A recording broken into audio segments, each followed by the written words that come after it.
Ever noticed how often you hear that phrase, keep showing up? You might either appreciate its flexibility to fit your situation or kind of roll your eyes at how oversimplified it is against your struggles. Both reactions are completely valid, and today I'm keeping things short and sweet since September through October is incredibly busy for me. I'm excited about what's ahead, but I don't want to fall into another month of minimal content. So let's talk about a mindset shift that has been truly transformative for me, showing up despite.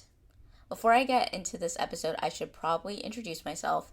Hi, my name is Elijah, but you can call me Lay. Welcome back to A Little Atypical, where we dive into all things wellness, personal development, and lifestyle topics. I love to just talk about the things I'm currently reflecting on or things I've just been observing for fun. So if you enjoy the show and vibe with these conversations, I'd love it if you can just leave a quick 5-star review and drop a comment. As mentioned in my recent post about returning to routine and asking what you want to center in your life, we all have different goals and priorities right now. What connects us though is the need to keep showing up for what matters to us. Whether you're focused on career advancement, creative projects, or personal growth, this mindset shift can be transformative regardless of your specific journey. The evolution of the showing up despite mindset was kind of born from necessity during one of the most challenging periods of my life so far. In 2024, I hit a wall. Extreme burnout early in the year, followed by personal struggles throughout the summer that kind of continued to December. And then on top of that, in November, I had my second case of COVID, which took some time to get back to what I was working on. And while there were certain bright spots and lessons that came throughout that year, it was overall incredibly difficult.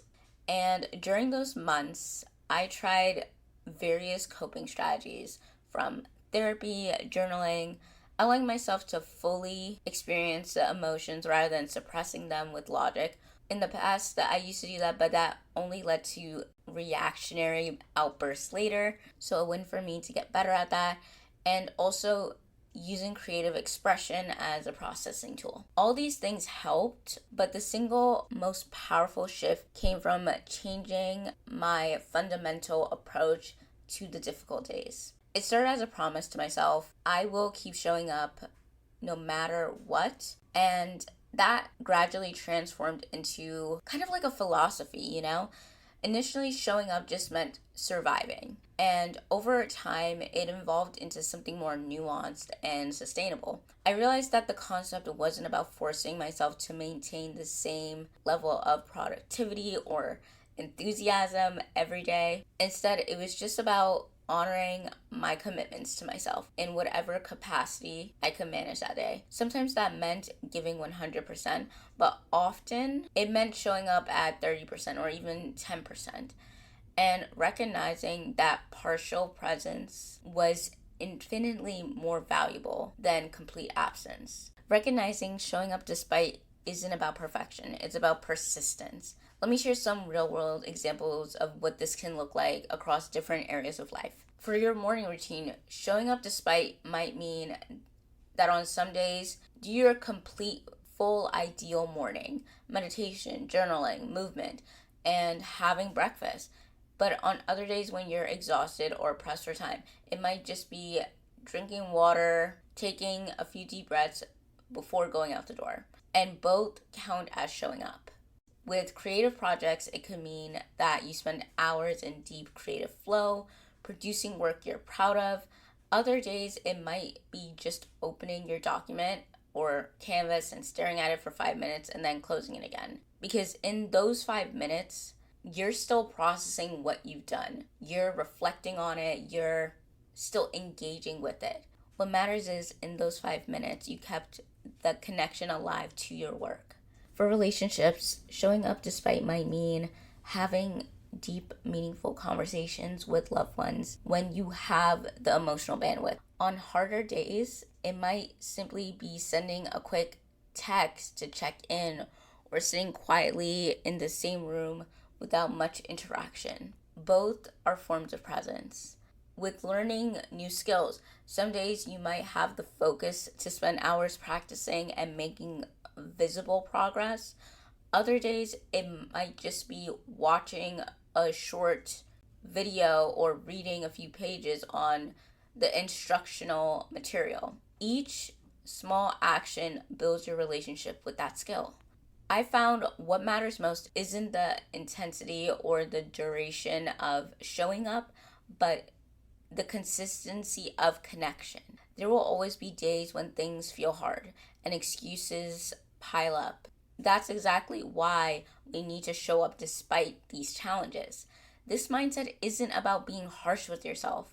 I see it as a tool to recognize that all effort is valuable, regardless of the percentage I'm able to give. It's a healthy way to combat the, I fell off mindset that's honestly so common. You know how people say they fell off or need to get back on track? This seems like taking responsibility. It can actually reinforce the idea that anything less than perfect execution isn't good enough.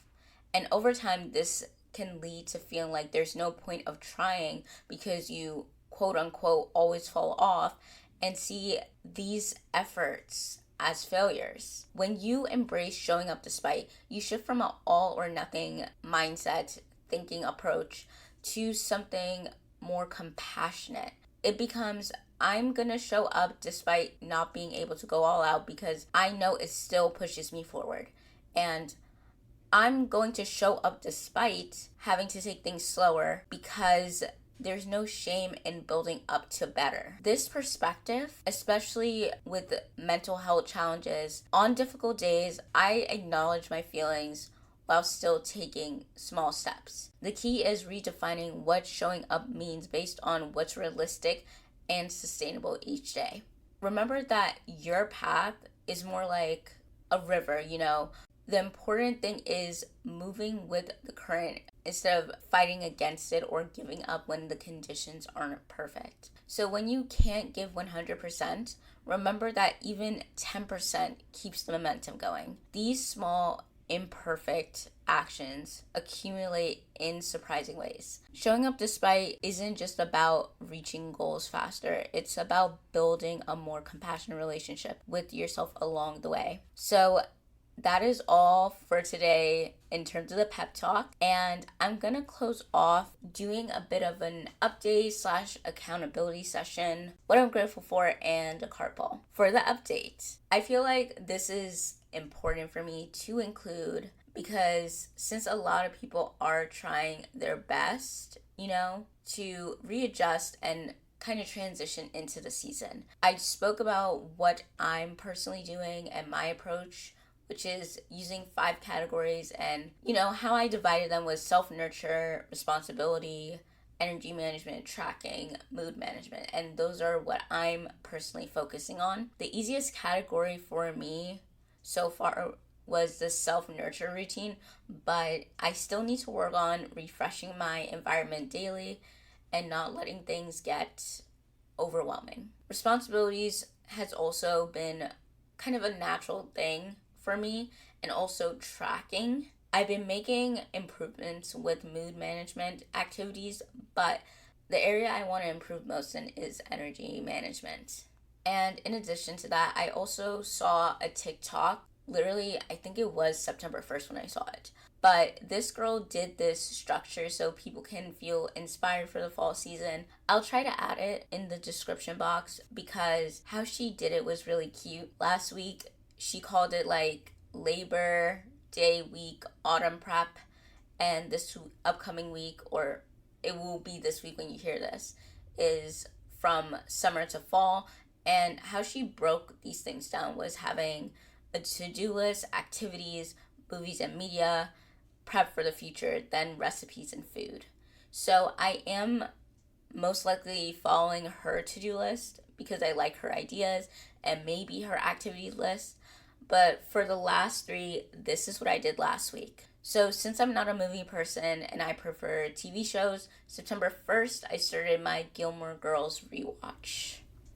I also started and almost finished My Problematic Summer Romance by Ali Hazelwood. It was one of my summer books that I really wanted to read. So, since it is technically still summer, I wanted to finish that the first week of September before going into more fall coded books, which for me are college settings and post grad romances, classics, mystery, suspense, and maybe some dark romances, but I haven't personally indulged in that genre. I'm also clearly still watching The Summer I Turned Pretty, which, since the season isn't done yet, is honestly why I haven't fully pushed everything into fall mode, because there are just still some things about summer that still need to wrap up.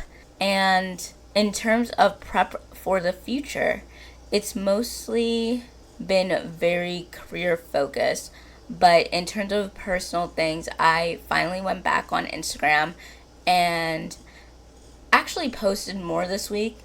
The plan this year always was to re engage with social media in a more experimental way because I've had a love hate relationship with it. And I will admit it does stunt my growth not using it, and sometimes I feel like I get too in my head about it in the sense of not allowing it to be fun anymore. And I want to let it be a form of expression again, and I feel like that will really help me be more consistent. For food and recipes, I had soup this week. It was a meatball cabbage soup. I will admit I'm not a soup person, but I still am trying to learn 3 to 5 soup recipes to become a pro at. So I made it and I realized I was missing an ingredient, but I didn't realize until after. But it still tasted good. I want to challenge myself to also bake more and try different, like, fall inspired things. So in this upcoming week, I am hopefully going to kind of make my version of a chia seed pudding. The difference is the person, I can't even find this TikTok, but I remember she used pumpkin pie filling, but instead I want to use apple pie, and then I bought some granola to top it with for texture, and it's like a pumpkin seed granola. And as much as I would love to just focus purely on fall food, since there are certain fruits that are still like really good this time of year, summer and fall are just gonna have to collaborate a little bit longer. Moving on to what I'm grateful for. This Friday I had an event. When I tell you it felt very faded, let me just tell you the story. So the day I got the tickets, I had a therapy session, right? I was telling her that I'm kind of sad because there was an event I wanted to go to, like a different one, but I didn't see how I could get tickets, and that I really wanted the opportunity to go to this so I can meet the professionals I worked with pretty much all summer and meet them and also make more connections in my desired field. So, yeah, basically, I was telling her it's likely I can't go because I didn't hear back from the people. And when I got off the video with her, I basically decided to check my emails. Just, I don't know what possessed me to check my emails because I'm not the best at it. When I go to it, I see a message and it's for an alumni. It was basically saying, like, oh, if you buy tickets for this event, you get this much off, you know? And the thing is, the email said it was only for the day before, and I thought I missed it.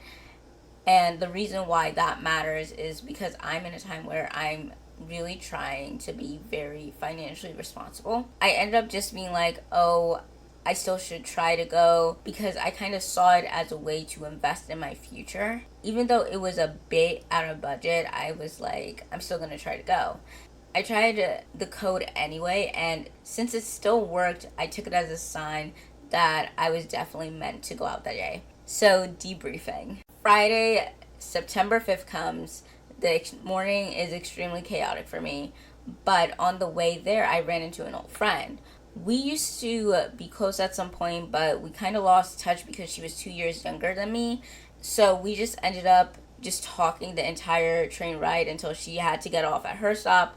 And it was honestly a great way to set the tone for the day, because usually when I go to events, or set myself up to attend events, it's very anxiety inducing. And one time last year, I had an event, but I ended up not going because I had a panic attack. And at the time, I didn't have a therapist yet. And it was dumb, but I tried to call someone who always kind of helped me through those type of moments.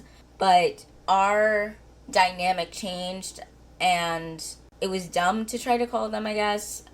And they obviously didn't answer, so I just stayed home, you know?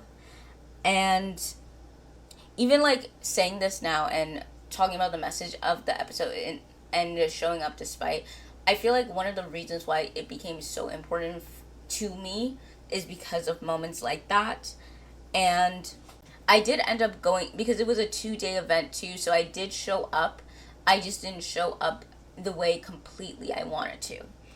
And sometimes that is all you really could do. But to stay on track, this time was different though. So I reached early. I changed from sneakers to boots because they fit my outfit so much better.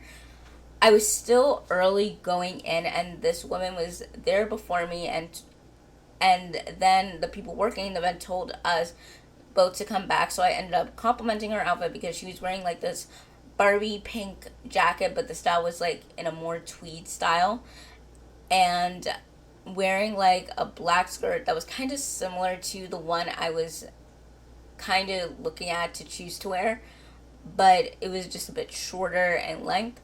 And then we ended up talking and hanging out before the event. She told me how she wrote a book tied to her Puerto Rican heritage called, I don't want to butcher the name, but because I think it's pronounced Paloma's Song for Puerto Rico, a diary from 1898. And she said it was like a historical fiction children's book. So I'll add it to the description because I also think this is like something really important for like kids to kind of engage with different cultures, especially like I don't have kids, but I'm an aunt, so yeah. And it was really amazing because despite me going to an extremely creative school, I always met people who more wanted a role in businesses, but not so much wanting to do their own thing.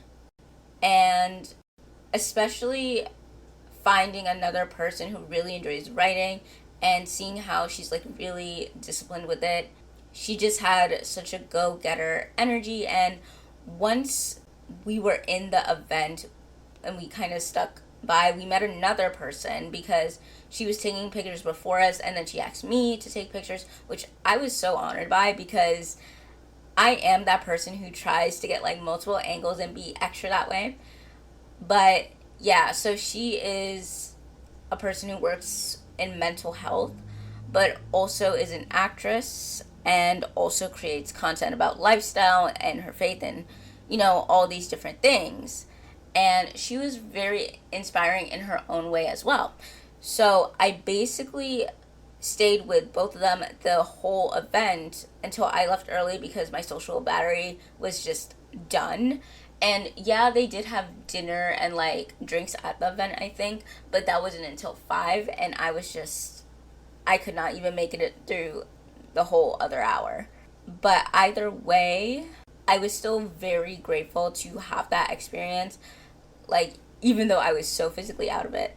But regardless, I was just grateful to go to the event and not back out and show up despite, because at the end of the day, I connected with people and it made me really feel like I'm moving forward and just getting out of isolation mode and just being more honest and open about where I'm at, because I do have like this tendency to only want to show up if I'm a certain way. If I'm, like if I am what I want to be or where I'm at, it's hard for me to explain.